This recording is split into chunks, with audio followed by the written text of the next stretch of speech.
अस्सलाम वालेकुम नाज़रीन, हाईटेक न्यूज़ के खबरनामे में आपका खैर मकदम है। मैं हूं नेहा खान। नजर डालते हैं आज की अहम खबरों पर। निज़ामाबाद में शेख रियाज के अहल खाना से इंसानी हुकूक की तंजीम के वफ्द की मुलाकात के बाद सख्त रद्दमल और फौरी इंसाफ के मुतालबात सामने आए।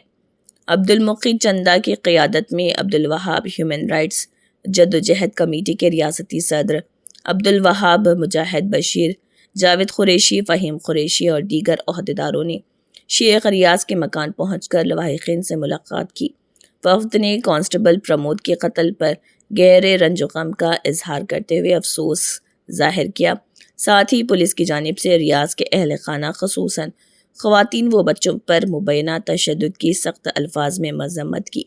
वफ्द ने कहा है कि गिरफ्तारी के अमल, तशद्दुद और बादज़ा पेश आए हालात की जामे, शफाफ और मौसर तफ्तीश नागुज़ीर है, जिसके लिए किसी स्टिंग बैज की तहत अदालती इंक्वायरी और कमीशन तश्कील दिया जाना चाहिए ताकि हक़ाइक़ हर वक्त सामने आएँ।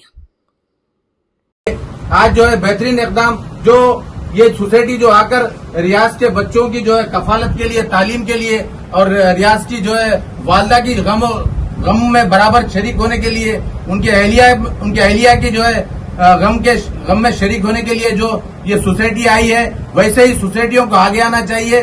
प्रमोद भी जो है अच्छा आदमी था, वो कम टाइम में जो है सीसीएस में काम करने से आज पुलिस ईमानदारी से काम करना जरूरी, ईमानदारी से काम करना चाहिए।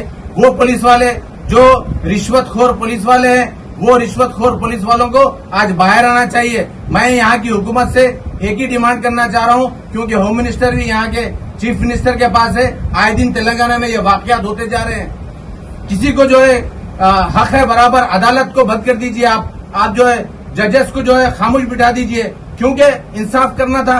आप अरेस्ट करें, अरेस्ट करने के बाद आप इनकाउंटर करें। बिल्कुल जो है इनकाउंटर कर, कम टाइम में जो है ऐसा वाकयात कर दिए। बिल्कुल निजामाबाद की अवाम क्या, पूरे तेलंगाना के जो इंसान है, जो इंसान को जो तकलीफ हुई, आज सब जो है इसकी जो है मजम्मत कर रहे हैं। हम ये फैमिली के साथ और मेरे भटके हुए नौजवानों को, जैसा मुखीद साहब कहे, भटके हुए नौजवानों से एक ही गुजारिश कर रहा हूँ कि आप लोग जो है अपने इंसाफ से काम करिए, ईमानदारी से काम करिए। क्यों जो है हमारे कम्युनिटी का नाम बदनाम ऐसे बच्चों की। మైనార్టీ హక్కుల సమితి స్పోక్ పర్సన్ ముఖీ చందా గారు, నేను తెలంగాణ స్టేట్ మైనార్టీ హక్కుల సమితి రాష్ట్ర అధ్యక్షుడు అబ్దుల్ వహాబ్ మరియు మా యొక్క నిజామాబాద్ యొక్క తెలంగాణ స్టేట్ మైనార్టీ హక్కుల సమితి యొక్క బాధ్యులు ఇక్కడ ఉన్నారు. పోతే ఇక్కడ వచ్చి తెలిసిన తర్వాత మాకు చాలా బాధ అనిపించింది. ఏంటంటే ఈరోజు ఏదైతే ఎవరైనా తప్పు చేస్తే మన రాజ్యాంగం ఏం చెప్తుందంటే ఎవరు తప్పిస్తే వాళ్ళని శిక్షించాలా, వాళ్ళకే పనిష్మెంట్ ఇవ్వాలని మన రాజ్యాంగం చెప్తుంది. కానీ ఇక్కడ వచ్చి తెలుసుకున్న తర్వాత రియాజ్ ఒక రౌడీ షీటర్ అని, ఆయన మీద ఒక చాలా అభియోగాలు ఉన్నాయని, ఆయనను అరెస్ట్ చేయడానికి ప్రయత్నిస్తే అరెస్ట్ చేసి తీసుకుపోయే సమయంలో ప్రమోద్ అనే ఒక కానిస్టేబుల్ ఆయనను ఒక హత్య గావించబడ్డాడు. కానీ ఒకటి గమనించవలసిన విషయం ఏంటంటే, ఒక రౌడీ షీటర్ అన్న తర్వాత ఆయన అరెస్ట్ చేస్తే ఆయన దగ్గరున్న ఏమైనా ఉన్నాయా లేదా చూస్తారు. కానీ ఇది ఏం చూడకుండా, రియాజ్ దగ్గర ఏమైనా చూడకుండా, అది కూడా ఇప్పుడు గవర్నమెంట్ పరంగా ఒక ఎన్నో బండ్లు ఇప్పుడు ఇది ఉంది, పోలీసులకు ఎన్నో అందుబాటులో ఉన్నాయి, ఇన్నోవా కానీ జీపులు కానీ చాలా అందుబాటులో ఉన్నాయి. ఒక రౌడీ షీటర్ అరెస్ట్ చేసినప్పుడు ఒక ప్రమోద్ పంపించడం ఎంతవరకు సమంజసమని నేను అడుగుతున్నా. ఎందుకంటే ఆయనకు తీసుకుపోయే సమయంలో ఆయన ఒక సివిలియన్ ఆయన అంటే ఉన్నాడని తెలిసింది. కానీ ఆయన దగ్గర ఎక్కడి నుంచి ఇబ్బంది వచ్చినాయి, ఏమొచ్చాయి, దాన్ని తప్పకుండా గమనించాల్సిన అవసరం ఉంది.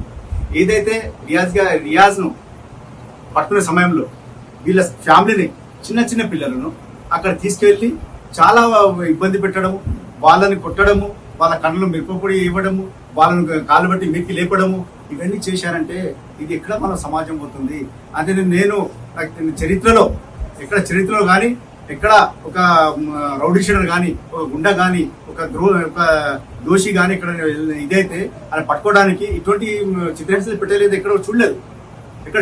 ఫ్యామిలీ పెద్ద తీసుకుపోయి కూర్చుని పెడతారు, కొంచెం వాళ్ళకి టార్చర్ పెడతారు, చేసి వాళ్ళకి తీసుకురావాలని ప్రయత్నం చేస్తారు. కానీ చిన్న పిల్లల్ని తీసుకుపోయి వాళ్ళ కుట్టిన ఎంతవరకు సమంజసం నేను అడుగుతున్నాను.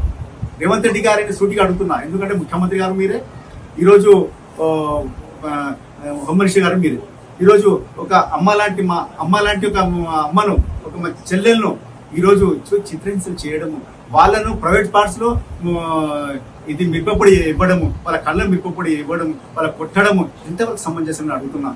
కానీ నాకు తెలిసినంత వరకు తెలంగాణ చరిత్రలో ఎక్కడ కూడా ఇటువంటి ఇబ్బంది పెట్టలేదు, ఇటువంటి చిత్రహింసలు పెట్టలేదు. ఇది పెట్టడం చాలా సమంజసం కాదని నేను ఈ ముఖ్యమంత్రి గారిని చెప్పదలుచుకున్నాను.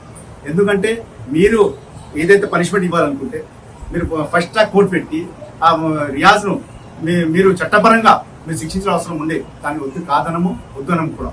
ఎందుకంటే ఇది ఒక మన చట్టం ఉంది, చట్టంకు కొన్ని హద్దులు ఉన్నాయి. ఆ హద్దుల బట్టి మనం చేయవలసి ఉండేది. చట్టం మన చేతిలో తీసుకునే అవసరం లేదు. చట్టం ఉండే. బిఆర్ అంబేద్కర్ గారు రాసిన రాజ్యాంగంలో ఏదైతే ఉన్నదో, ఏదైతే ఇప్పుడు మన యాక్ట్లు ఉన్నదో, మన భారత రాజ్యాంగం ఉన్నదో దాని ప్రకారం చేసే ఉండే, ఆయనకు ఉరిశిక్ష చేసే ఉండే.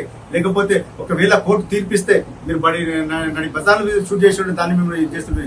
కానీ ఈరోజు ఒక రియాజ్ను మెడ ఇచ్చిన తర్వాత, చేతులు ఇచ్చిన తర్వాత, ఒక ఆయన కొట్టిన తర్వాత ఆయన చేతులు కట్టి ఉన్నాయి, ఆయనకు బేడీలు ఉన్నాయి, చేతులు బేడీలు ఉన్నాయి.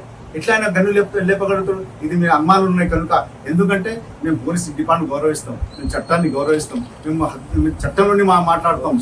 ఎందుకంటే ఈ రోజు మాకు ఇది ఉన్నాయి కనుక హ్యూమన్ రైట్స్ కమిషన్ కూడా దీన్ని సంబంధించింది. హ్యూమన్ రైట్స్ కమిషన్ కూడా మా యొక్క విన్నపం ఏంటంటే దీని మీద మీరు ప్రత్యేకంగా దృష్టి పెట్టి చేయాలి. ఒకటి ఇంకో మా తెలంగాణ స్టేట్ మైనారిటీ హక్కుల పోరాట సమితి డిమాండ్ ఏముందంటే ఏదో రియాజ్ని మీరు ఇట్లా మీ యొక్క ఆయన ఫ్యామిలీని ఇట్లా చిత్రహింస ఇచ్చారో ఇది చాలా దుర్మార్గం. ఈ రోజు మీరు తప్పకుండా వీళ్ళకు ఎక్స్గ్రేషియా ప్రకటించి వీళ్లకు డబుల్ బెడ్రూమ్, ఆమెకు తక్షణమే రియాజ్ భార్యకు వితంతు పింఛను శాంక్షన్ చేయాలా, ఎక్స్గ్రేషియా ఒక 5 లక్షల ఎక్స్గ్రేషియా ప్రకటించాలి. ఇంకో విషయం ఏంటంటే వింత విషయం జరుగుతుందంటే ఈరోజు రియాజ్ను ఎన్కౌంటర్ చేస్తే చాలా మంది మతోన్మాదులు పటాలు కాలుస్తున్నారు. పటాకులు కాల్చి వాళ్ళు సంతోషాన్ని వెలువస్తున్నారు. ఏంది నాకు అర్థం కాని పరిస్థితి. ఆ విధంలో తెలియాలి ఒక విషయం. రియాజ్ ని పట్టించారో అది ఒక ముస్లిమే. ఆయన ఆసిఫ్ అని పేరు ఆయనని పట్టించాడు.